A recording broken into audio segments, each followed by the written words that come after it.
WretroMania Pro Wrestling Podcast Network is a Moonsault Media Production and is intended for private use only. For more information, contact retromaniapodcast@gmail.com.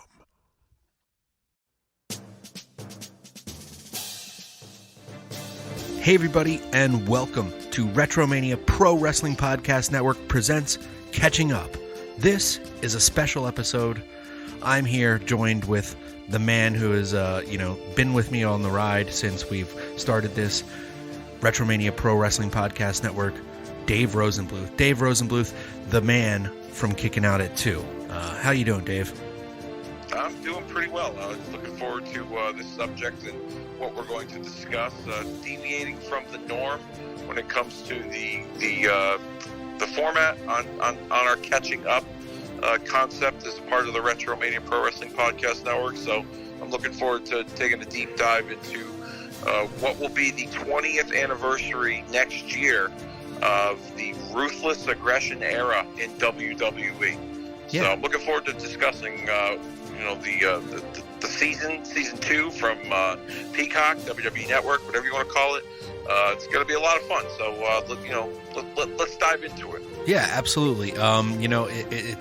It's suiting because it's coming up on the 20th anniversary, like you said. 2002 is a big change, and we had just recently talked about it on the last episode of Catching Up, and the prior one before that about how the 20th anniversary of Ring of Honor had spawned upon us, and Ring of Honor has taken a different direction and reevaluating some things, and that's kind of what we're doing here. So this is possibly the last episode of Catching Up that you'll have for the foreseeable future. We're going to take a different direction in WretroMania. We want to give you guys content that is retro, because that's what we are. We love talking modern day wrestling, but it's a lot to keep up with now, and we're enjoying it as much as we can. Try to watch it. Dave and I have lives of our own, children of our own, and busy work life, and this is our hobby. So we try to do the best for you. So the best way to enjoy the content and give you more content is to throw it back. So that being said, we're going to be launching a new series. Dave, you want to explain to people what's going on with Kicking Out at 2 and the theme for the following year in 2022? So what I'm hoping to do, and like many of you that have listened know my current situation with my studio setup, and it's been out of commission since around Labor Day, and it's still the case. It's almost future endeavored at this point. I'll be perfectly honest with you. But hopefully, before the new year, my studio setup will be complete, and I'll be able to, be back up and running and recording. What I would like to do, and I talked with you, Coby, about this.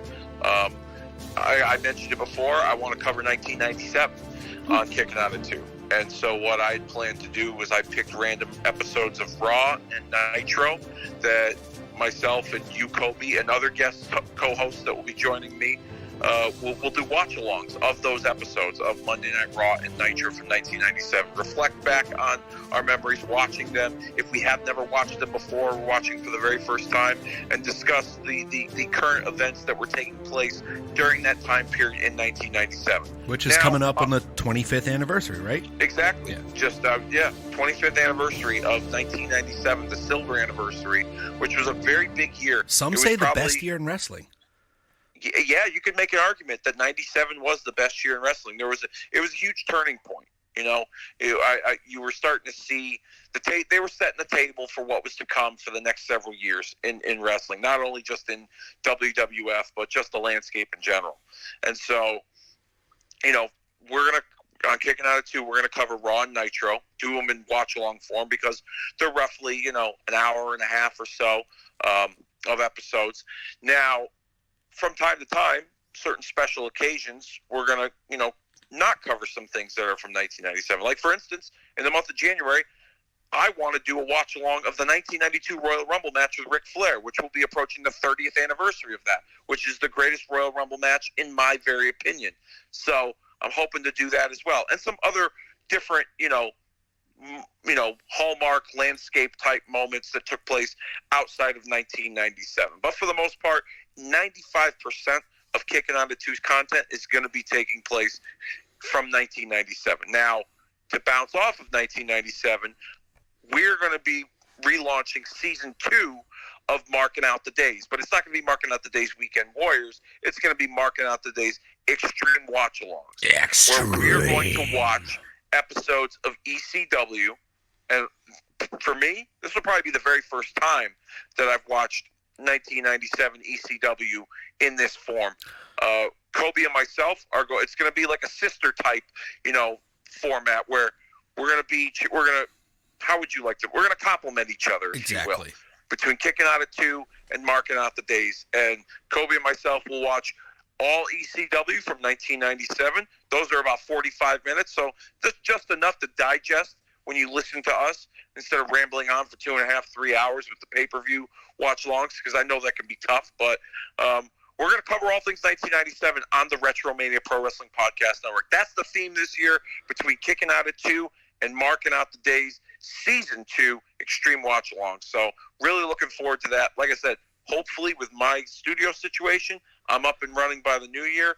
But in the meantime, if not, Coby and I are still going to record Extreme Watch-Alongs ECW Marking Out the Days Season 2. So be on the lookout for that in the new year. Absolutely. And it's so interesting how things have come full circle for the network, because the original start of WretroMania started with Jimmy and I covering the origin of Attitude, which was a build-up from 96 and then mainly covering 1997, but the feud consisted with, Brett and Sean and Vince and Austin, so we didn't cover all aspects of 1997, but we did cover a good part leading up to the Montreal Screwjob in our first season, Origin of Attitude. So that actually took place 5 years ago when Jimmy and I started that. So now, in the 25th anniversary, you're going to be covering more insightful about the war, the Attitude era, getting into it, and we have everything there in the archive. So everybody can dive in. Season 1, all the episodes there. You go to our website on Podbean, and it's pretty organized now. We're getting everything as far as like our shows organized in seasons, so you can follow along better in the archive. So this is going to be fitting right in. And you and I covered 1992 in the first season of Marking Out the Days, which is coming up on a 30-year anniversary. So yes. that's really cool. It's really sweet that people can go back in the archive now and listen to those episodes as they come on 30 years in the from the past. And they're all evergreen. So you guys can always find those podcasts on WretroMania Pro Wrestling Podcast Network by searching any podcasting app, WretroMania with a W.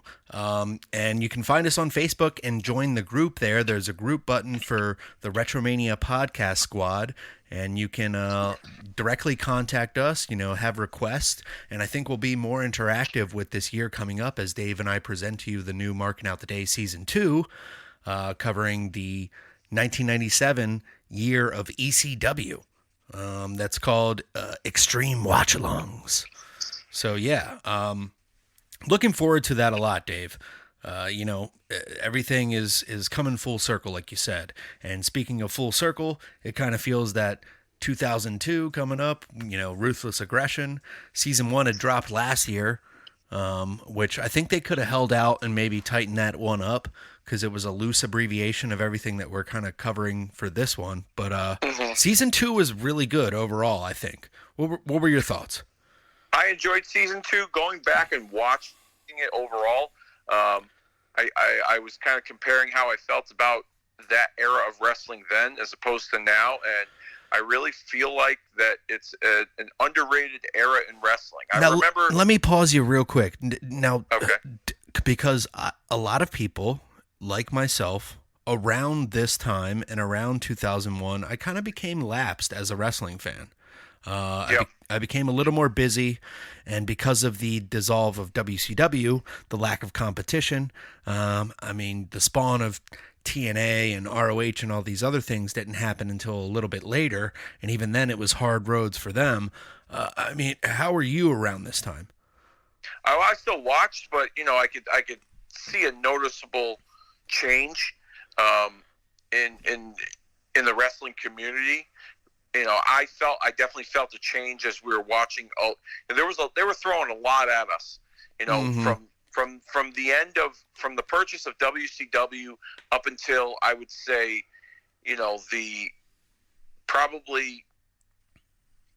I'd say WrestleMania time in 2002, there was a lot of change going on. And then it just really it was like overload following that WrestleMania with the debut of Brock Lesnar, Randy Orton, Batista, John Cena eventually. You would see, those four names that came out of that OVW class. We'll talk about that on the as far as the OVW episode goes. But there was a lot of moving parts and a lot of change going on. And I don't know, maybe it's just me as a fan, but and how I view things, but I was kind of looking for some finality to the previous era. And I felt like from the purchase of WCW in 2001 to around WrestleMania time, we didn't get a lot of that when it came to the stories. We had the purchase of WCW and the Alliance. Yeah. But the Alliance, in hindsight, was a joke, okay? That Alliance Invasion storyline was a joke. And then they were kind of in a holding pattern up until the debut of the NWO when Hall and Nash and Hogan came back. And I was like, oh, wow, this will definitely, shoot, some creativity into the product. You know what I mean? The NWO and the WWF. Think again, pal. This is Think cool. again, pal. We got Hogan and Rock, which was a classic, that none of us expected we would see. But then after that, it just kind of fizzled. And then we had the draft, and the draft I felt like that first draft was very I don't know. I felt like since 2002, when it came to the brand extension and splitting the rosters, that there's never been any individuality in each show. They've always been the same, with the exception of one's red and one's blue. Well, yeah, I feel like if I can just say it as Vince, it's I stopped giving a fuck. After I bought my competition, I stopped giving a fuck. And he left it up to other people and the personnel involved, and then would have the final say. And it just got too, it just lost sight, man. There was so much sight in WWF and it turning into WWE, up to this point, even to the purchase, there was some really good stuff. And then once that purchase happened, it was way too much, too big, too much, all at once, But the one overall thing that I take away from the Ruthless Aggression era after watching season 2 especially was the fact that we're going on 20 years. 20 years ago, they really set the table for what the building blocks of WWE was going to become. Like I said, with names like Randy Orton, John Cena, Batista, even Brock Lesnar to a certain degree. Concepts like Elimination Chamber, Money in the Bank. Things that are household names in today's current WWE. Randy Orton's still a full-time guy. John Cena and Brock, they make sporadic appearances. Batista's retired, but for the most part, those are things that were born in the Ruthless Aggression era. And 20 years ago, they were trying a lot of new things, and which nowadays you can't say that they not only are they building new stars. I mean, I don't know. You could make an argument that they are, but they still go to the well for some nostalgia every once in a while. And if they are building new stars, there's probably maybe you can count on one hand the amount of guys. Finger. One finger. Yeah, maybe. Yeah, well, now Roman. I know. I mean, you make an argument for Drew and Big E, but those are your three right there. That's it. So currently, and then as far as the women go, you got Charlotte and Becky. That's it. Yeah, so let's quickly go through season 1. It's time to shake things up. It's talking about the brand extension and going into everything, and hiring all these new people and changing management. Episode 2 for season 1 was Enter John Cena. Then season season 1, episode 3 was Evolution, and talking about the, bringing in Randy Orton and Batista into the group with Triple H and, reviving Ric Flair's career. Then season 1, episode 4 is the next big thing, Brock Lesnar. Then season 1, episode 5 is the Civil War with the brand extension, the draft, Raw versus SmackDown. So a good way there. I mean, like you said, coming out of that first season, the names that are from this, John Cena, Randy Orton, Batista, and Brock Lesnar, those are all household names. I could name those to a common fan, and they would all know who those people are. Four out of five people. 4 out of 5 people, Nowadays, you cannot really name a wrestler after this era. Roman. Maybe even Roman Reigns, but I had to explain who he was.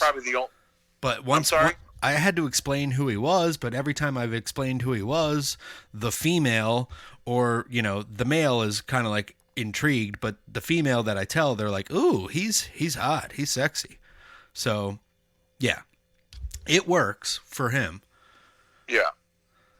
I mean, he's got his presentation and his relationship with the fan base has been, very complex. So over the last 7 or 8 years. So I mean, let's call a spade here. But Roman, at the same time, they have built him up into a household name, and that's probably the only consistency they have when it comes to creating new stars. Well, I dare to say WWE. I dare to say I've just rethought it.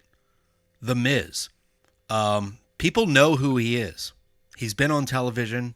Yeah. He is. You could make an argument there.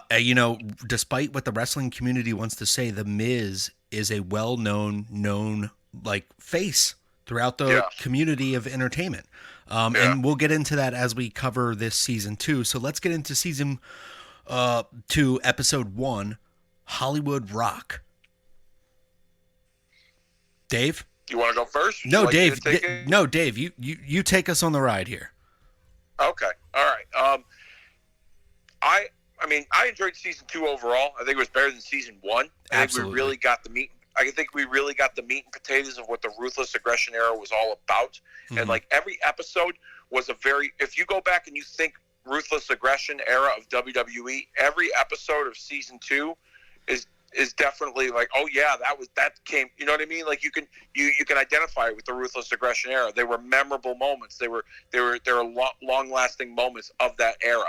And one of them was Hollywood Rock, which I felt was short lived and underrated because the Rock's popularity at the time, it overpeaked. He was huge. And then when he, got bigger than WWE and went to movies, I think the wrestling fans, they were upset that he was going away and then he'd come back and do a little here and there, but then he'd go away again. I think that goes along with the change that wrestling fans were seeing, and mainly WWE fans, in the product, because we were seeing so much change from WWE. Not only just the name, but like we mentioned earlier, the new stars like the Cenas and the Ortons and the Brocks and the Batistas, and the whole Austin wasn't even a full-time guy anymore. Austin walked out on the company during that era, which I'm surprised wasn't an episode in either season 1 or 2. They had briefly talked about it in season 1. Yeah, it was briefly discussed, but I thought that would have been a focal point, because if you think about it, had Austin not walked out on the company, what would have the landscape been like? Would we have seen the John Cenas and the Brocks and the Randy Ortons excel to the levels that they did during that time period? That's a good question, because they have a lot to milk out of this. I mean, as much as they did with the Origin Attitude, the Attitude Era, I'm sorry. As much as they've milked out of that, that's why they've moved on to this Ruthless Aggression era, but they've found ways and good production and stories. Likely there could be a season 3, Yeah. I could see a season 3, or I could see something where it's a standalone 1 hour, 45-minute type documentary of with Austin's Stone Cold. Walkout, with Stone Cold being like, I didn't see where it was going. The rounding was substantial, Barry. I'd say it's piss poor, but let's get back on track here when it comes to Hollywood Rock. I thought that was an underrated character. I really did. And so the fans saw some change in the product. They saw that Rock was not as full-time anymore. These new stars, The Rock was as popular as anyone. You know what I mean? Like, obviously, a household name. A blind guy could tell you who The Rock was. So the fans turning on him and him embracing it. Wait a second. A blind guy could smell you what The Rock was? There you go. Okay. Look at that. Yeah, I just had to squeeze that one corny joke in there. You've been working on your dad jokes there, haven't you, there, pal? Yes. Okay. Yeah, a blind guy could tell you who The Rock is. Smell you what The Rock is. You done? Yeah. Okay. But Rock, he embraced it, and to the point where he embraced it so much that he was so good at them at the people hating him, that they ended up liking him. Again, like it was he was so good at being a bad guy. He was like, damn, he was too funny. You know what I mean? He was way too funny. But I thought it was a short-lived experiment that I think I would have liked to have seen gone longer. And to be perfectly honest with you, if his public image wasn't so positive nowadays, he might be able to get away if he were to ever come back into wrestling for a one-off as a heel. Movie star Rock coming in and taking someone's place. You know what I mean? Maybe working a Drew McIntyre, or maybe even working a Brock Lesnar. Like I think he could get away with it. But at the same time, like I said, his image, nowadays, he's so very positive and all about taking care of people and, love and peace and happiness, that like it might not work. But anyways, the heel persona, I really enjoyed it. I liked the episode. I like that they touched on it because it was also very important for his character to go through that and stick with the times and transition into the next phase. That run was short. He worked with Austin, which was Austin's last match, which in my opinion, even though Austin was banged up and hurt going into that match, that was a damn good match. It wasn't the best, but it was a damn good match. Psychology was there, everything. Yeah. I mean, and then I had that run with Goldberg, even the match with Hogan in Montreal when Vince screwed Hogan. So I wish that the run as the heel in the Hollywood version would have gone a little bit longer, but he's so damn good at people hating him that they ended up loving him anyways. So I can understand why they kind of went back to what they did with him. Although I didn't understand why they threw in the Rock and Sock reference when he reunited with Foley against Evolution at WrestleMania 20, because he really wasn't Hollywood heel Rock at that point. He was just The Rock. So you want to nip? I mean, I'm going to nitpick him just for a moment. That was a little bit after that was at the tail end of the Ruthless Aggression era, because Chris Benoit didn't kill his family yet, but it was close. That was 2004, so you had a few years. Okay, he was yeah. But still, nonetheless, a very underrated time period. Oh, and I forgot too. He put over the Hurricane. Yeah. Who was a mid-carder that, at best. I always loved that. That was a great thing. Brian Gewirtz was a big part of the documentary too, talking about the work that he did with The Rock, and their writing team. All those guys. Oh yeah, but their writing team. He was the head writer for a while. Yeah, but the writing combination between The Rock and Gewirtz is what has spawned a lot of The Rock's talents now, and his what got him over to begin with. And The Rock really got over by being a heel first. Nobody liked Rocky. It was Rocky sucks, and then he joined the Nation and embraced that heel mode and talked in third person. And, it just became something inevitable where, like you said, everybody liked him. But then when he comes back, it's like, is it going to be the same old thing? And no, he flipped it on us. And I remember watching that live when he returned, and I was like, oh my God, this is incredible. And that's when I really was like, I understood, wrestling psychology. I was like, he is amazing. But like you said, it was undeniable. You couldn't hate him that much. But he was. I mean, he was so funny. Like, for instance, my favorite. Not to cut you off, but go ahead. My favorite moment from his run as the Hollywood heel was not the stuff he did with Hurricane, although that stuff was funny, but when he did that rock concert in Sacramento. Oh yeah. And he played that song Kansas City, but he turned it into Sacramento, and the line at the end was like, "And I'll be sure to come back when the Lakers beat the Kings in May," and the whole place lost it. Yeah, it's cheap heat, but he did it so good. He put some razzle. Yeah. He put some razzle dazzle on it, pal. And then I don't know if you remember, but that episode of Raw, that was the go home before WrestleMania when he wrestled Austin, and he had that little like side beef with the Hurricane, and the story in that episode of Raw was Austin was banned from the building so that he couldn't spoil the Rock concert, because Rock had a feeling that Austin was going to spoil the concert. Hey, whoa. You know how The Rock did? Yeah. And so Bischoff had Austin banned from the building, but Austin's music plays and the pickup truck comes out, and coming out of the pickup truck is the Hurricane. And The Rock, he says, "Arrest that man. He's guilty for sticking chicken McNuggets straight up his ass." And I was like, I remember watching that back a couple of years ago on YouTube, and I was rewinding it because the line was just so funny. Like, you could even see like in Hurricane's face, like he couldn't help but break out and laugh. And actually, a couple of years ago when I saw him, we were hanging out. I had reminded him about that, and he was like, "Go look for." So we looked for it on YouTube, and he was cracking up because he he totally forgot that he was even part of that segment. Yeah, and he was like, "I don't even remember this." And then when I said, "Oh yeah, well, you remember the part about the chicken McNuggets?" And when he heard the line, he started laughing. He says, "Now I remember."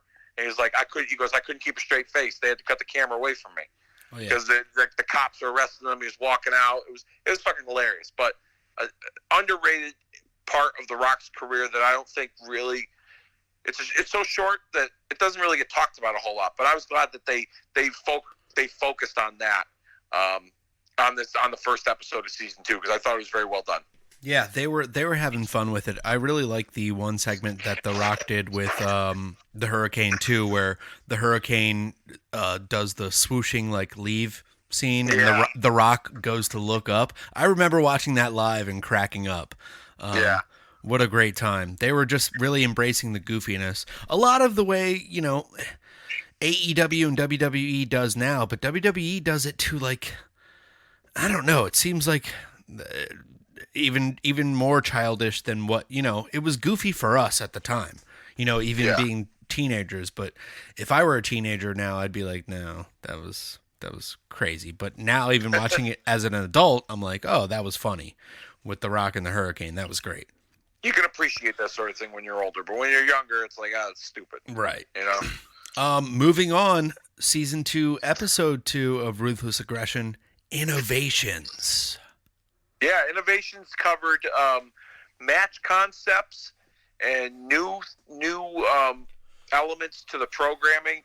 A couple of the things that they really focused on was, Eric Bischoff at this time was introduced to WWE programming, which nobody saw coming, and he was hired on screen as the general manager of Monday Night Raw by Vince McMahon. It was, one of the most iconic moments in Monday Night Raw history. Nobody ever saw it coming. And so they focused on Bischoff. They kind of, the way that they narrated it and depicted it was that Bischoff kind of played a part in creating the Raw Roulette, but at the same time, they also went back to Bischoff as an executive in WCW and how he brought new innovative concepts to Nitro, and they just kind of blended it together. It was just spin the wheel, make a deal, rehash. Yeah, pretty much. But they kind of harken back to Bischoff's time, when he helped build Nitro with the cruiserweights and the blend of variety on the programming that I've always talked about as being, you know, a key component to wrestling, having a variety on your show. Yeah. But they focused a lot on the Raw Roulette, and, you know, there were some things that came out of that Raw Roulette, like Kane winning the tag team titles by himself in the TLC match, you know, against, you know, RVD and Jericho and that was Dudley. the first one on Raw, right? Yes, and it was advertised as the first one ever on Raw. Is that that's the famous match where Devon or Bubba Ray gets knocked out, right? Yep. Yeah. Jericho gave him a face first bulldog off the top of the ladder, and it knocked him out silly. There was a lot of things that went into you know, that took place during that match. Crazy stuff, and it really kind of built Kane up as a dominant big man because, of course, the Kane character was always in the shadow of the Undertaker. But Kane having a place on his own on Raw, winning the tag team titles by himself. At that time, I believe they were building to him and Triple H. Yep. And Triple H would bury him. This would be the 20th year anniversary of Triple H burying talent. The Katie. This started the Katie Vick storyline. Well, he was Intercontinental Champion, and it was Intercontinental Champion against World Heavyweight Champion, and he just destroyed him. Yeah, and they wanted to merge the belts because they felt the Intercontinental which was one of the dumbest ideas ever, was to get rid of the Intercontinental title. But then and just have one singles male title. But then Triple H shit on it. Triple H shit on the title and decided not to. And they were just like, well, Kane is still the champion, right? They got rid of the belt for a few months, and then they brought it back like 6 months later. Yeah, yep. There you go. Austin brought it back as the general manager when Austin was the co-GM of Raw. That's right. Yep. But anyways, so you had that, the Raw Roulette, and things that came across that and made the program almost like, as Gerwirtz would say, like a mini pay-per-view on Raw, which was kind of a cool theme, you know, like to have, which they talked about the Cyber Sunday and the Taboo Tuesday, awesome which is stuff. something I think, which was ahead of its time if you think about it. Oh yeah. Nowadays, everyone is so internet-driven and social media-driven that it's a concept I think that would do well in today's wrestling. If they were to do a special SmackDown episode where the fans vote on the matches and the stipulations via social media, you know? Well, haven't TNA and WWE since tried to do things like that via social media? I don't recall. I thought they had like vote-ins, but something happened where it was like hacked by bots. So somebody would win an enormous amount because people would figure out how to have a... I don't recall. Okay. I mean, I'd have to look it up. Off the top of my head, I don't remember. I know that, I'm just trying to think when was the last time they did something like that.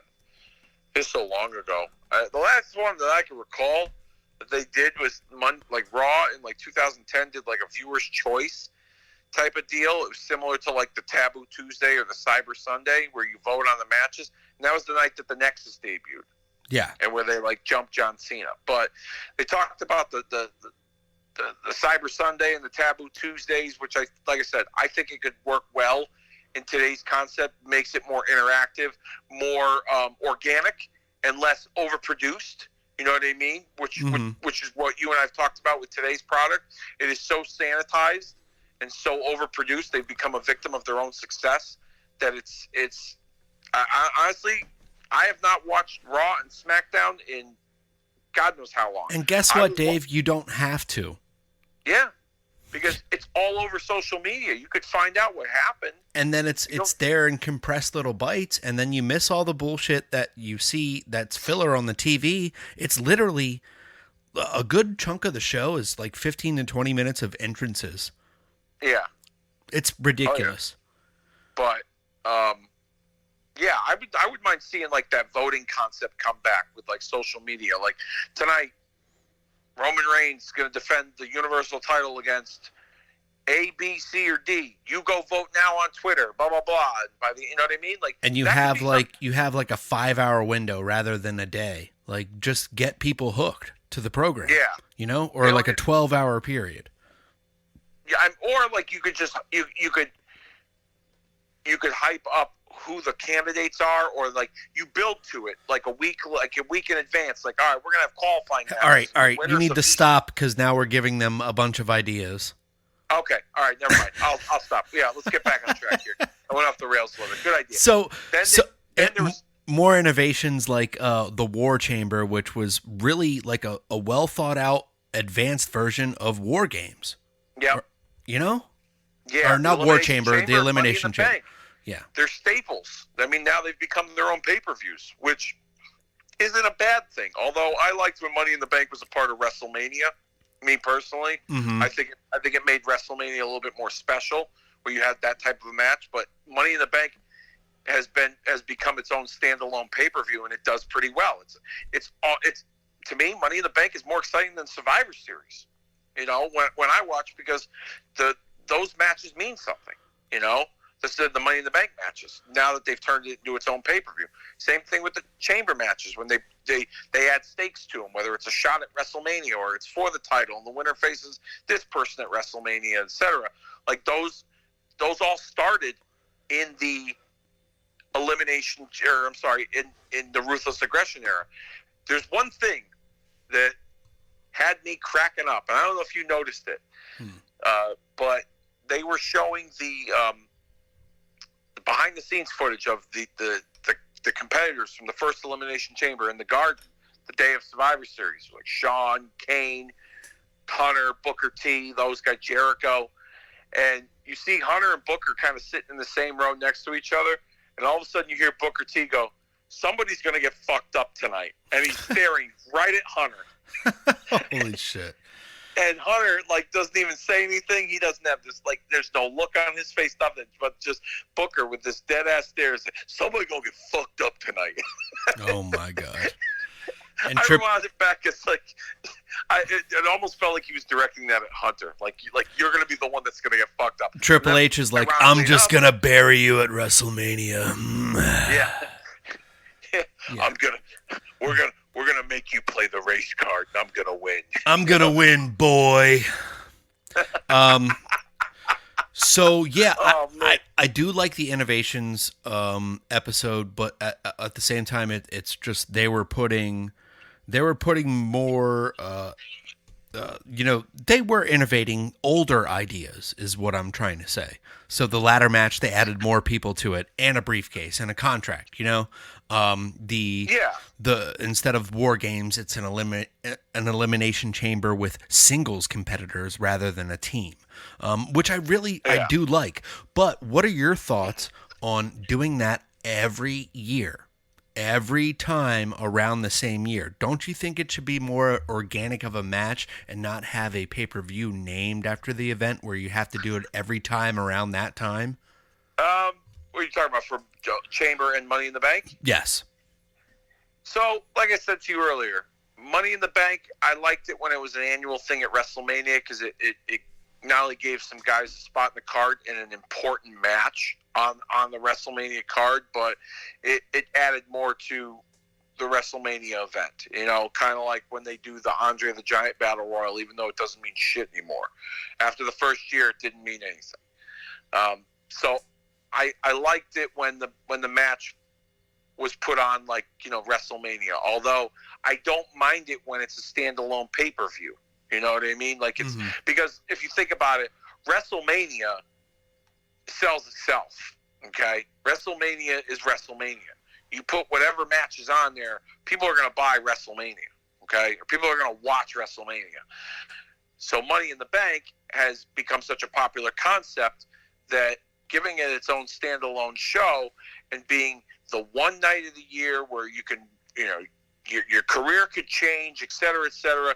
It's similar to, hey, we got the Royal Rumble every year. I wholeheartedly agree. At WrestleMania, though.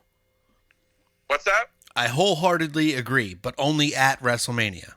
What's that? To put the Money in the Bank match? Yes. Okay. See, I could go either way. I could keep it at WrestleMania, or I could keep it as a standalone show. Because at least the difference between that and the Royal Rumble is that the Royal Rumble, it's once a year, and someone goes on to get a title shot at WrestleMania. Whereas Money in the Bank, you win that, and you can pick anytime you want to cash that in. True. So therefore, it could take a show like a Night of Champions or a Vengeance or whatever they put out and make it special with like a Money in the Bank cash in. Very you true. know what I mean? Very true. So I go back and forth on that. The Chamber, I don't know. I mean, I don't have a problem with it being, especially now if you have a brand split, like you do it after WrestleMania and you kind of use it to like set in stone your top title matches, whether it's a number one contenders and the winner faces this champ. I just personally don't like it now the way they have it set up directly before WrestleMania. You know what? If they move Chamber at another date, I wouldn't have a problem with that. Just like put that in fall, October. Put that in October, not Hell in a Cell. Yeah. You're putting a hat. You're putting two different hats on that like look the same with Hell in a Cell and Elimination Chamber. And at this point, you kind of got to pick Elimination Chamber because Hell in a Cell has been done, and that can be like for a singles feud. Yeah. To me, Hell in a Cell doesn't need to be a regular pay-per-view anymore. I've said this for the longest time. That's a match that you design where you need to blow off a feud. You need to add something to a rivalry, and it doesn't need to be like I said, they have it as a standalone pay-per-view, but then they put Edge and Rollins in it in Saudi Arabia a month ago. Yeah. So and it went on Crown Jewel. So you know what I mean? Like I don't think it's, and honestly, it's not like, and because it's. The Hell in a Cell is geared towards a singles rivalry where there's multiple combatants in an Elimination Chamber match. That could keep itself as a standalone show. Hell in a Cell, you put that where it's needed, not as a show that you have once a year and you're like, gotta put these two guys in the cell. You know what I mean? Yeah. This tag team all of a sudden. It's like, remember the year when they did all Hell in a Cell matches? No, they only did like 2 or 3, I think. You're thinking of TNA with Lockdown. No, but they did the first Hell in a Cell pay-per-view. They did a tag team match. They did at least like 4 on the same event. They did 3. Okay, all right. DX versus Legacy, CM Punk versus Undertaker, and John Cena versus Randy Orton. Still too much for my liking. Yeah, there's way too much in one show. And the thing was that there was no individuality in each of those matches. Well, then they did the same thing with Elimination Chamber. That's what I'm thinking of too, right? They did the tag team one, then they did the women's one, and then they did the men's one. They did 2. They've never done more than 2 in a show. All right. Well, sorry. 2 is enough then. Yeah. One is enough. Yeah. I don't know. It doesn't. It could be a standalone show because it could be something where there's stakes up, for grabs, and it could mean something for a pay-per-view that, for a time of year that's not related to WrestleMania or SummerSlam, even for that matter. You know what I mean? I just stand true to quality over quantity, but nonetheless, we are in the excess era now. All right, moving on. Season 2, Episode 3, The First Revolution.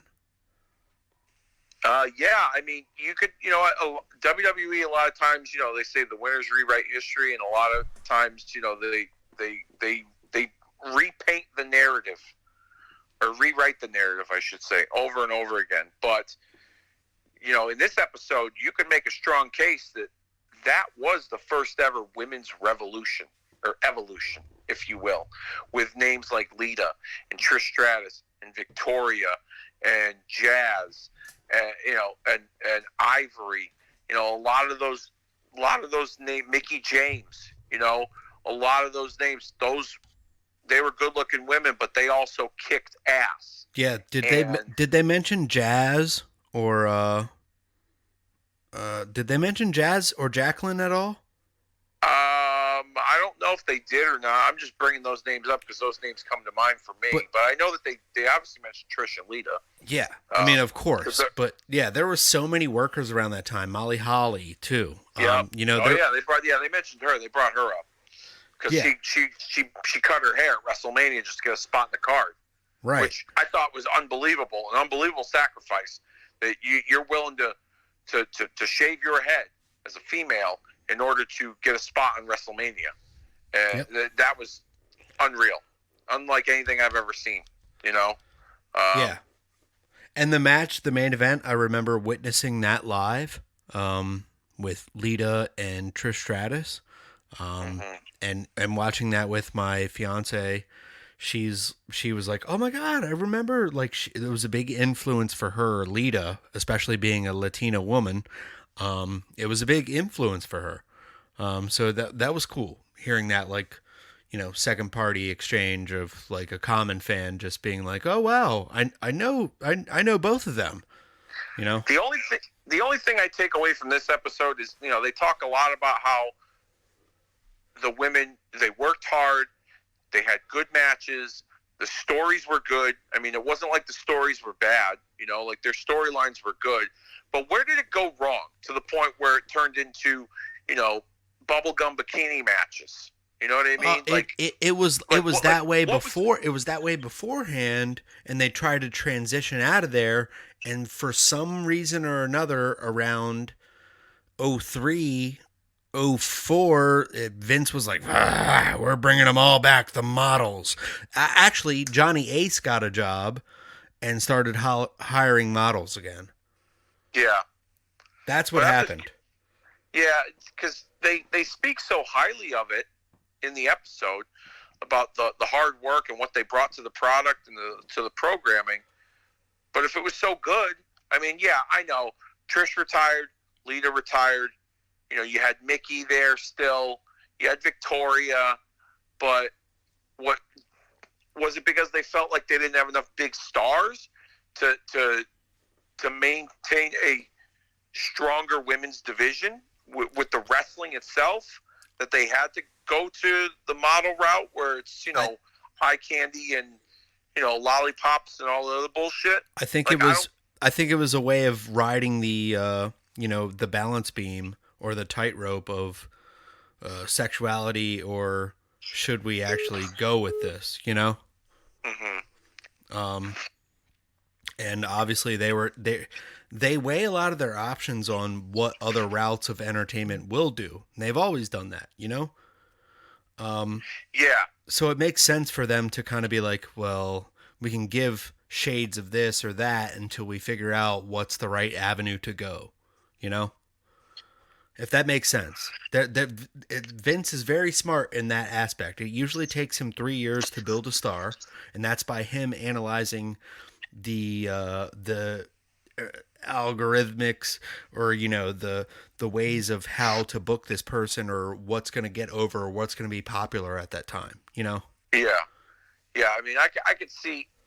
Yeah, I mean, I could definitely see him kind of cherry picking different ideas and different concepts from other forms of entertainment and kind of molding it into his own, and that's why he kind of went that route. But I don't know. I still felt like there was enough depth on the women's roster that they could have kept the more serious route. But I do believe that was really like the first women's revolution, like where they really took the women's division seriously. Absolutely. You know, the only thing that I feel like is still the same today than it was back then in the Ruthless Aggression era was the only time the women wrestled was when it was for the title. There was no individual women's rivalry, you know? Right. When, you know, like the same goes for the tag teams.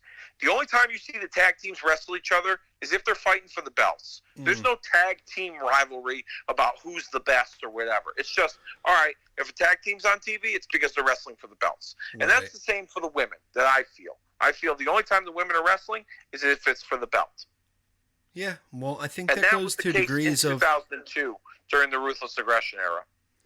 Well, I also think that goes to degrees of like how you're going to book and stack the cards, and they have so much money that they're like, well, let's stack our cruiserweight division with 30 guys rather than having 10. And they think having 10 is maybe too predictable, or it might not work out. I don't know what the deal is there, but it's just overload of everything. Excess. I mean, I get it if you need guys like kind of like on the bench ready to go in the event that, like, you know, someone gets hurt. There's, you know, I mean, professional sports has that. You know, they have guys that sit the bench and don't play a lot, but they're there when they're needed. You know, there needs to be those kind of talents in wrestling. You know, as much but there doesn't need to be a show for that. Like I can't tell you who the hell is the cruiserweight champion or who is the 205 cast. You know. Oh, I know. I know Roderick Strong's a cruiserweight champion. I only know that because I saw something on social media regarding NXT. But yeah, I mean, you're right. There is overload of things, you know, but they need to find a good balance between, you know, the having people ready to go in a moment's notice when something happens, and not hiring so many talents because they don't want the competition to get a hold of them. You know what I mean? It's just, but in this case with the women, coming from that episode, I think after Trish and Lita left, they didn't have an overload of top women stars.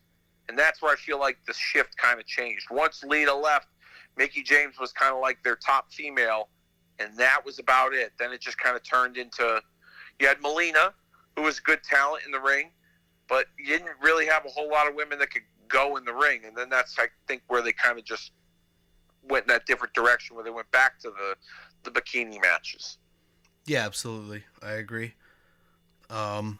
Nonetheless, it was a well done episode though, and they picked up the faults like you said, and they were very open about most things. Moving on, season 2, episode 4, the resurrection of Shawn Michaels, Jack. Oh, what a ride! You know it, and I know it. Yeah. This was a puff piece, if you will say the least. Yeah, I mean, it's not anything I haven't seen before regarding his return, but to me, looking back on 2002, because there was so much change, and I was a big Shawn Michaels guy, so being able to see him, at least, if he just came back for that one match with Hunter, I'd have been, okay, great. He got that send-off, you know, because of the way he kind of went out against Austin at WrestleMania 98 with the whole Mike Tyson angle. But it was nice to see him come back. I was a big fan of Shawn. He's still in my top 5 of all-time favorites. So it was nice to see him come back and then be able to mix it up with the talents of that era, like the Kurt Angles, the John Cenas, the Randy Ortons.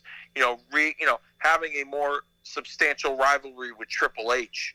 You know, those were some. I mean, you could make a really strong argument that Shawn Michaels' 2002 run till his retirement was better than his original. I think so.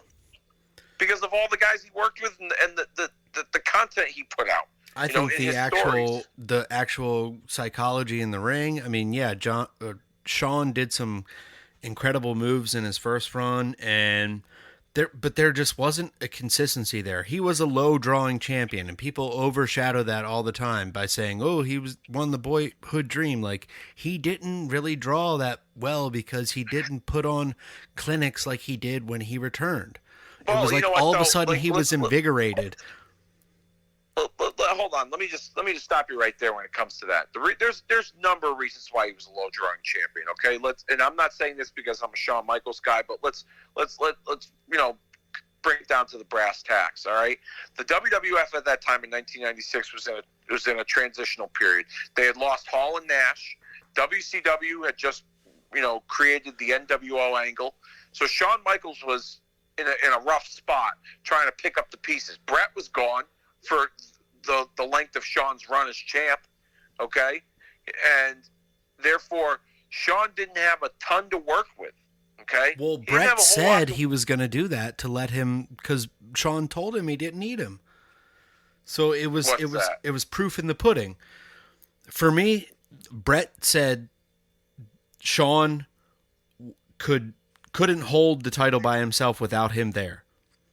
And they would work to a match again. And they like worked towards that feud that went towards Montreal Screwjob because they couldn't work together because Shawn was getting frustrated because his title run kept running short, and then he failed, and then he gave up the belt. I'm gonna sit on this like all the way. Like he didn't have the top dollar feuds minus the Sid thing where he was in his hometown. That was later. When he won the championship again, even during Austin, they weren't winning in the ratings until Austin won. You know? But they were catching up. But you're right. So let's kind of break that down for a minute here. At least from my perspective, wrestling was in a weird place in '96. The WWF was transitioning, and WCW was red hot. I mean, everyone was once Hulk Hogan turned heel, everyone was watching that show. Yeah. I don't care what anyone says. Okay, you couldn't help it. All right, he came in but at the same time, you want to talk classics? The Mankind match, Mind Games. Yes. Even the matches he had with Vader, Sid. Okay, those are some great matches. His best matches during that run as champion weren't even televised. I'd hear stories that he had some bangers with Steve Austin. And I'd hear that too. I wish we could see those. You know what I mean? Yeah. So, but I just feel like wrestling was in such a weird place that, like, for instance, Bret was one of the lowest drawing champions ever. And wrestling was in a terrible place on all ends of the spectrum in 94 and 95. Okay? So, yeah. Were the ratings up when Shawn was the champion? No. Okay? But I think wrestling also wasn't in the greatest place either during that period of time. It was building and getting better and better when Bret came back, and then when Austin was on the rise and he transformed into the megastar that he become. And they didn't start winning until eventually he became the champion. But we're really, if we're going to go on that metric that, Shawn was a low drawing champion because the ratings weren't good, I don't think that's fair to say.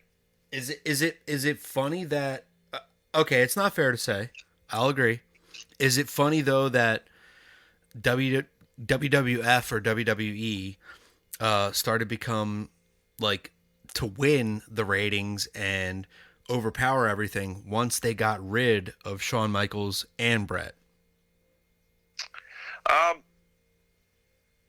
Well, I mean, Shawn's character in that time with DX was more edgier and was along the lines of the direction they were going with their adult-oriented content. So, yes, but you can also manage your booking better. You can also have your talent interact better if there's not a prick behind the scenes. All I'm saying is the direction would have been drastically different had not Shawn Michaels or Bret Hart both not been part of the WWF, you know? Had they both been part of the WWF? Both been part of the WWF, yes. Okay. Yes. Yeah, absolutely. I mean, I did an episode on Kicking Out of 2 last year, or maybe it was the year before. I don't remember. You can find in the archives. What if Vince screwed Shawn? You know, and Bret was the one that stayed. How different the WWF and wrestling as a whole would have been, you know? And what if Shawn was the one that went to WCW and joined the NWO? You know what I mean? What kind of success would he have had in WCW? How big would Austin's success have been in the WWF had Bret would have stayed? Yeah. You know? I mean... Would have been wild. Would have been wild. Yeah. For sure. But Absolutely. Without that, we wouldn't have had the Christian Shawn Michaels and that amazing run. I mean, like you said, that 2002 to then was really good. 2010 he retired. Well, no, 2002 when he returned.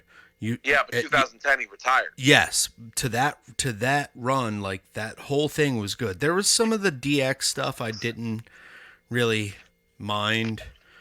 I wasn't like, the biggest fan of, but it was all right. Yeah, but anything else by himself was pretty solid. Oh yeah, even the match with Hogan, which is marred in controversy. Yeah, because of the politics behind the scenes with and that. I first saw it without the context, so I was like, oh, that was fine. That was like a normal like Hogan Shawn Michaels match that I would expect, you know? Yeah. But then hearing the backstage stuff and how they didn't work with each other and Shawn overselling, then I'm like, all right, maybe. I mean, to me, that's ego getting in the way. But I think what I took from that episode, even though most of that has been documented before in other, documentaries and other pieces that the WWE has done, what I took from that was it was not only important for Shawn to come back and kind of have that final run, but it was also important for the building blocks of the company during that era for their pillars, if you will, to work with Shawn. The guys like Orton and Cena and Batista. Mm-hmm.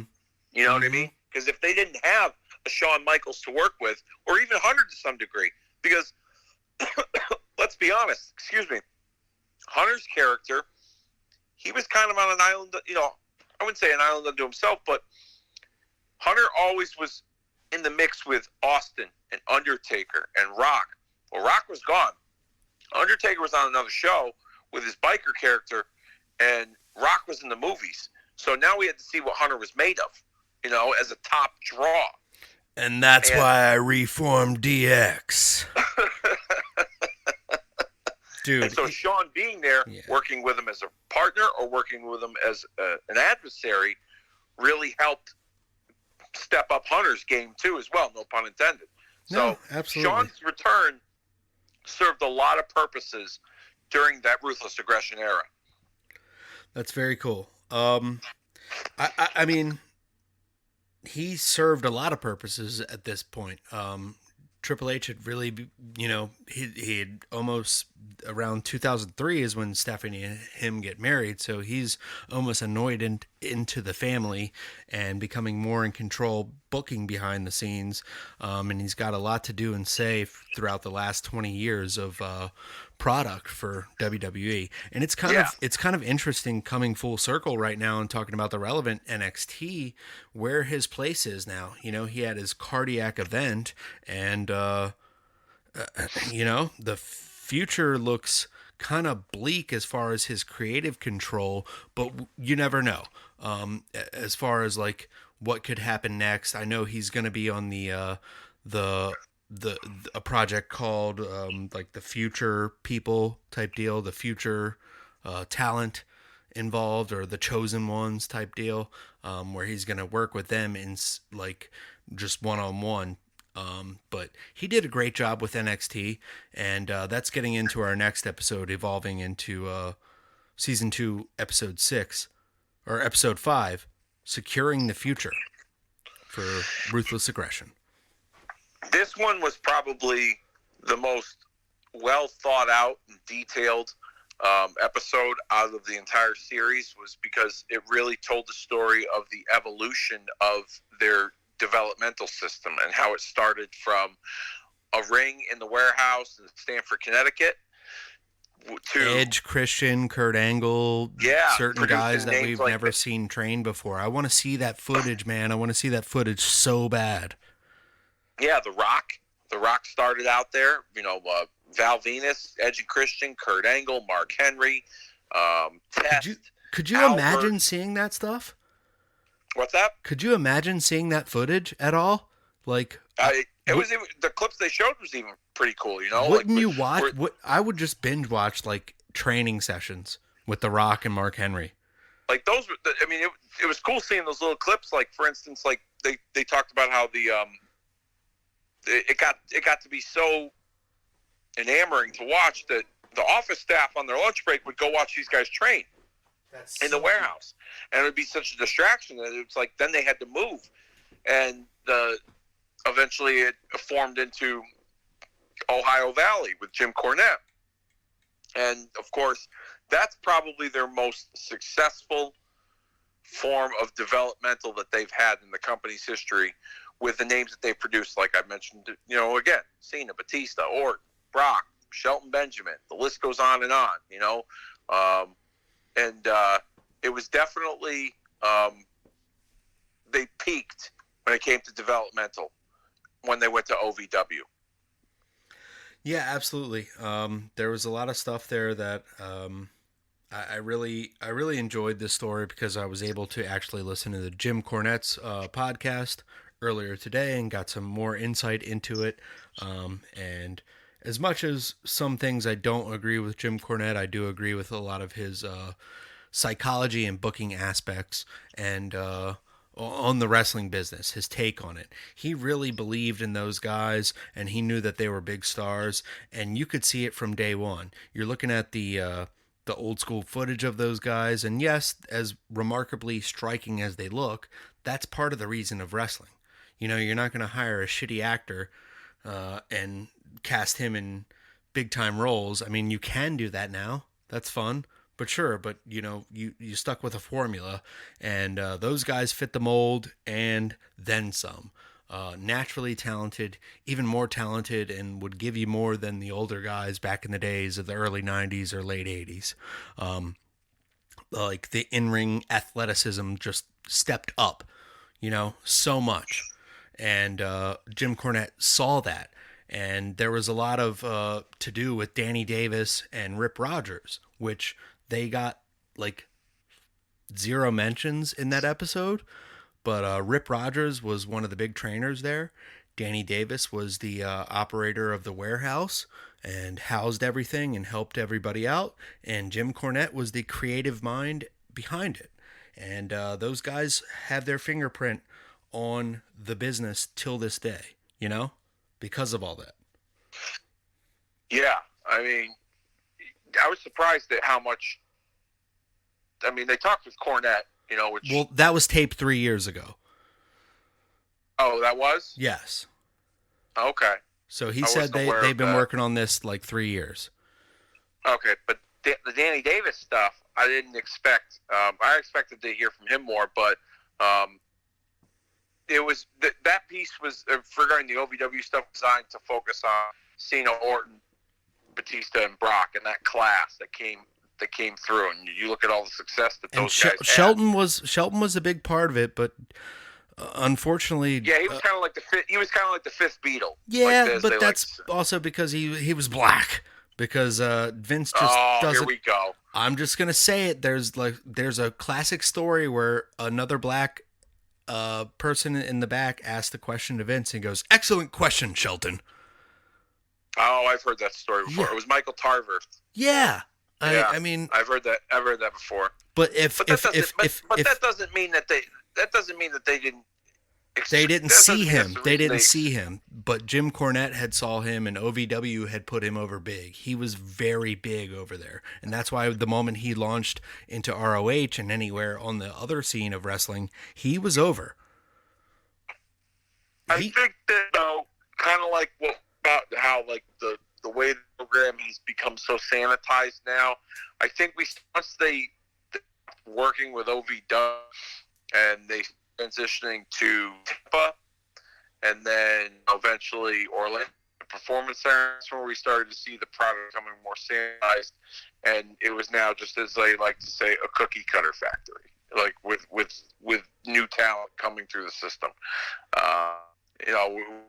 The original idea about Performance Center was designed based on the NFL, the training camp, Giants football, Giants in Stratford, their center. I guess like a tour of it and all these things. Wanted to implement the center. Pause for a second. Can you hold on for 1 second? I'm getting the most terrible feedback. Can you talk for 1 second? Yeah. Okay. You good? Yeah. It was breaking up really bad. Sorry. Go ahead. To the New York Giants. Sorry. Yeah. So Hunter had taken a tour of the Giants training facility in East Rutherford, New Jersey.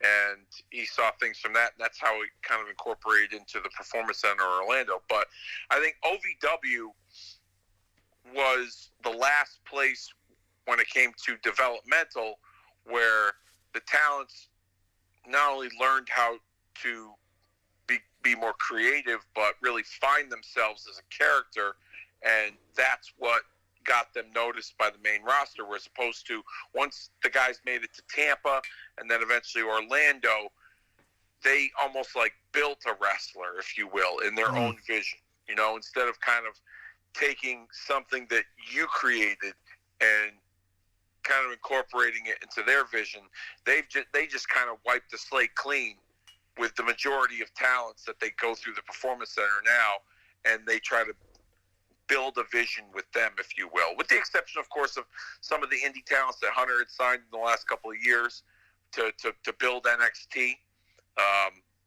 But for the most part, it's become very sanitized. But OVW was the last place where you could go and reinvent yourself or create yourself, and that translate to main roster programming. Nowadays, that doesn't happen. Yeah, there's been some people in NXT that have excelled, but most of the time they've worked for other companies beforehand. You could even say the first NXT champion, Tyler Black, Seth Rollins. He came from ROH with Jim Cornette on Jim Cornette's last run. So even Roderick Strong right now. You're looking at a lot of like a time where what's going to happen with WWE if they can't produce these stars? They keep introducing characters that don't want to be, or people. They keep introducing people into this company that aren't really there to actually be wrestlers full time. They're there for like a 3 to 4 year, 5 year run. How can you build somebody through that time period, and make longevity through those stars? Yeah, I don't know. I mean, it's obviously the system's a little bit different today. I think,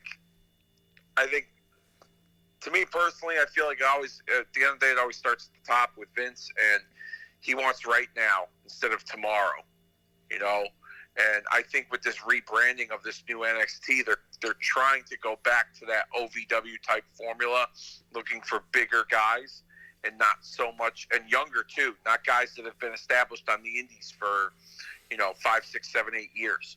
Yeah. So they're kind of going back to those basics, but at the same time incorporating the same method of character development that they established in the Performance Center by just kind of wiping the slate clean and building you, if you will, as a character, which I don't think is necessarily the greatest idea, because I think you need the talent's input as to who they are and what they present on television. And I don't think we get enough of that these days. No, you're absolutely right. And if it is, it's totally non-organic, and it's just like somebody wrote like something for like I don't know. It's just god awful. Yeah. Anything else from this episode before we get into the special goodbye segment? Oh, we're doing a special goodbye segment. Oh, I got a surprise for you, Jack. Oh boy. Okay. It's in the form of an egg. It's gonna hatch soon. Okay. I thought overall this season was better produced than the first one, and each episode was definitely like a building block and a pillar of that era. Even with the exception of the Rock Hollywood heel, because that was such a short-lived moment, but overall, like, it definitely embodied what the Ruthless Aggression era represented, and I really enjoyed it. It was very well done. Very cool. Very cool. All right, let's do these last hurrah segments. Dave, do you have any final one and dones for the week? Like anything from the recent wrestling that you've watched that is good or bad? Just one point about it, your like or dislike in your opinion, and be done. I'll be honest with you, I didn't get a chance to watch any wrestling this week. But in most recent memory, I will say that I'm digging the Bryan Danielson heel run in AEW as they build towards him and Adam Page for the title. Cool. Him kind of going through all the Dark Order. I'm enjoying it and his run so far. The one thing I don't like that they are doing is CM Punk's rivalries have been like one and done rivalries. Like, I wanted to see more of him and Eddie Kingston after Full Gear, and they pivoted to him and MJF.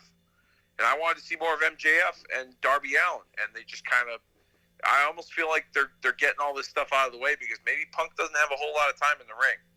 Yeah, I'm not sure how that's working out. I thought like there would be like a longer feud with Taz's group and stable Yep. with, and like a lot of stuff with Darby Allin, and you could like enhance that story. I mean, maybe they'll trail back to it to where Darby Allin and CM Punk and Sting team up against the Pinnacle. Yep. And Maybe. you can work that into there depending on who they end up working with. But I am absolutely loving Daniel Bryan's heel turn, man. This is so good. My one and done is the lack of thought put behind Adam Cole right now. He's just like he's just another card in the game, and they're kind of going towards maybe the Undisputed Era could be a thing, because I know Kyle O'Reilly rumors that he might not re-sign for NXT. Yeah. So that could be interesting if they do it right. But for me, they have not done Adam Cole justice at all with him coming over. Yeah, he's kind of floundered, I would say. I mean, he's there, but then he's not. Like the way you presented him, in his debut, as being a big deal. I don't know. It to me it rings true to some of the statements like guys like Eric Bischoff and even Jim Cornette have said regarding AEW maybe signing too many guys. That there's. We've talked about that. We've talked about that plenty too. Yeah, and we've even discussed it too. Like I mean, Bryan Danielson's had a great presentation on television in his matches and his promos and the stories he's been involved in. But Adam Cole, to me, is just another member of the elite. There's nothing special about him. Whereas at least when he was in NXT, he was a focal point. Now there's way too many guys for Adam Cole to get a piece of the pie. But maybe that will come with time. It seems like they have a tendency, at least AEW, to kind of like rotate guys in and out in the spotlight, if you will. At one point, Miro had a sizable role on TV. Now he hasn't been on TV as much. Maybe that's just part of their whole, they work these guys part-time, and they have them come in, do something, and they take a little time off, then they come back, etc. So, I don't know. We'll see. But I don't think that this will last forever. Let's just put it that way. They're obviously leading to something with him and Omega. Yeah. Based off of that promo that Omega cut when he left. So, we'll see how it all turns out. Yeah, looks like it could be a on the verge of a split. Okay, and then the final recently introduced this day in history, December 6th, Larry Zbyszko celebrates his 70th birthday, and Nick Bockwinkel would have celebrated his 87th birthday. Any thoughts on those guys? Nick Bockwinkel and Larry Zbyszko. Zbyszko, obviously he was, infamous for the run he had with Bruno Sammartino in the WWF. Probably his one most famous angle where he's his protege, and Bruno doesn't want to wrestle him, but he's not going to hurt him, but he puts him away, and then finally Larry turns on him and turns heel like a chicken shit heel, and it becomes this spawn of this that was a great angle, man. Even watching it now. Oh yeah, absolutely. I liked Zbyszko overall, solid performer. I like the stuff he did in the Dangerous Alliance. And Crusher. I felt like that run, which we kind of discussed on, where we didn't kind of discuss, we did discuss it on season 1 of Marking Out the Days when we covered WCW Saturday Night. I thought that was a little short-lived, but I thought that stuff was pretty good. The tag team he had with Arn Anderson as the Enforcers for the World Tag Team Championship, I thought that was solid. And then Nick Bockwinkel, I feel, was a very underrated performer. He was like a toned down version of Ric Flair. Classy, great in the ring. He was the original Ric Flair that wasn't a heel. He was a babyface. He was on the Hollywood Squares in 1968. He was one of the most famous wrestlers recognized, compared next to Bruno Sammartino, who, protege was Larry Zbyszko, which, like, it's wild. And those guys share the same birthday. Yeah. But if you go back and, You look at Chris Jericho's 2008 run where he like wore the suit and he spoke quietly and used big words. He took a lot of that from Nick Bockwinkel's promos, because Bockwinkel, used to carry himself. He didn't yell and scream and rant and rave, but he spoke to you very articulately, and he got his point across, and it meant something. So go back and watch some Nick Bockwinkel promos, and even the stuff he did with Hogan in the early '80s, before Hogan joined the WWF.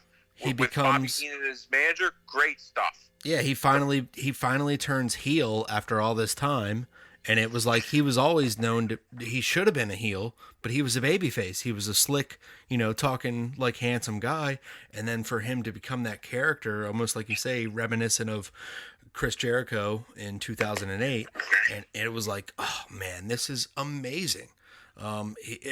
Truly inspiring. Watch Nick Bockwinkel through 75 and 83.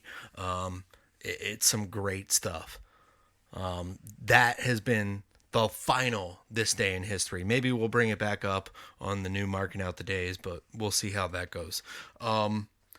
Dave, have you listened to any other podcasts? The last thing I want to give you insight in while we're on this show, and I want to talk with fans about.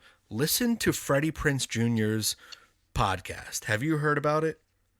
No, but if you're referring to the quotes about his time in WWE as a writer, yes, recently where he talked about his issues with Hunter. Well, I was able to listen to the first 3 episodes that have been released of his podcast. That's all that I'm available and privy to see.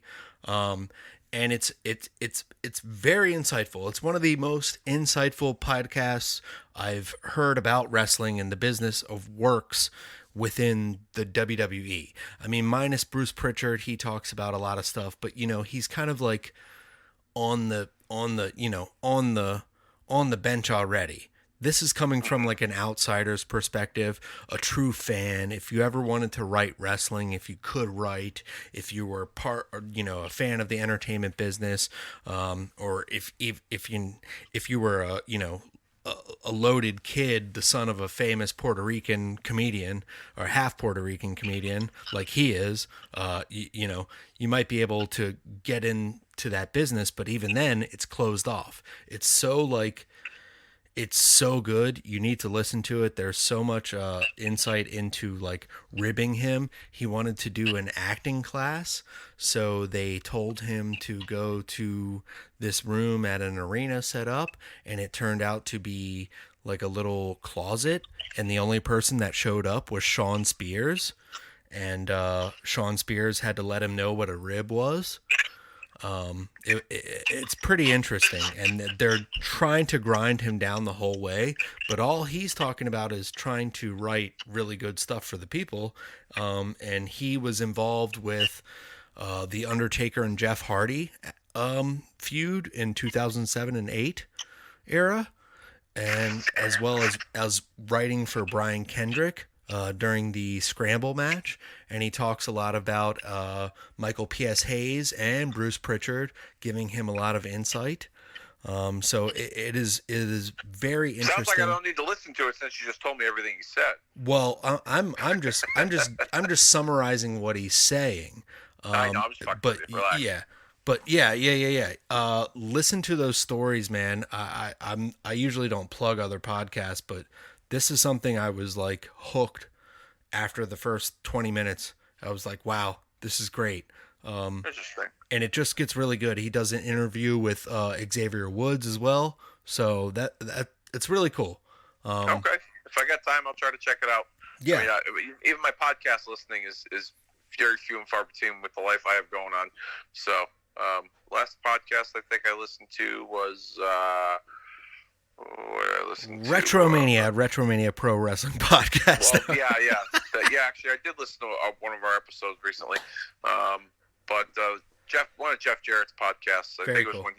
when he joined WCW when Vince Russo was booking. So cool. I still haven't caught that podcast, but I'll get into it. You ain't missing much. But yeah, once it ends in a year, or 6 months. Yeah. Anyways, I appreciate this a lot. Catching up has been fun with you, this pandemic era, and we created this show, and we had a lot to do.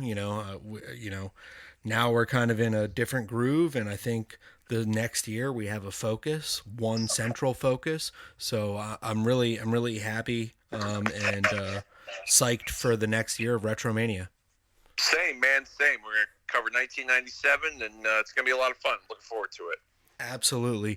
Dave, thank you. Let everybody know where we can find you, and we'll sign off. You can always write to us at retromaniapodcast@gmail.com. You can join the Facebook group over at Retromania with a W, and join in the actual Facebook group where you can write to us directly and request and see polls and stuff for the following year. That's going to be big for us, the 25th anniversary of 1997.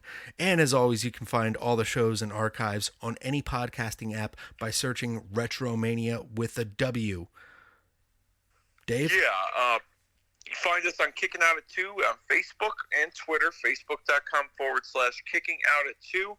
You can also find us, like I said, on Twitter. Our handle is @KickinOut2, KICKNOUT and the number 2. Archive shows available on WretroMania by searching WretroMania with a W on Podbean.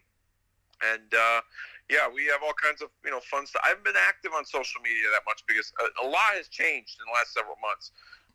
So I'm trying to get a little bit of social media activity back on the Kicking Out at 2 page on both Facebook and Twitter.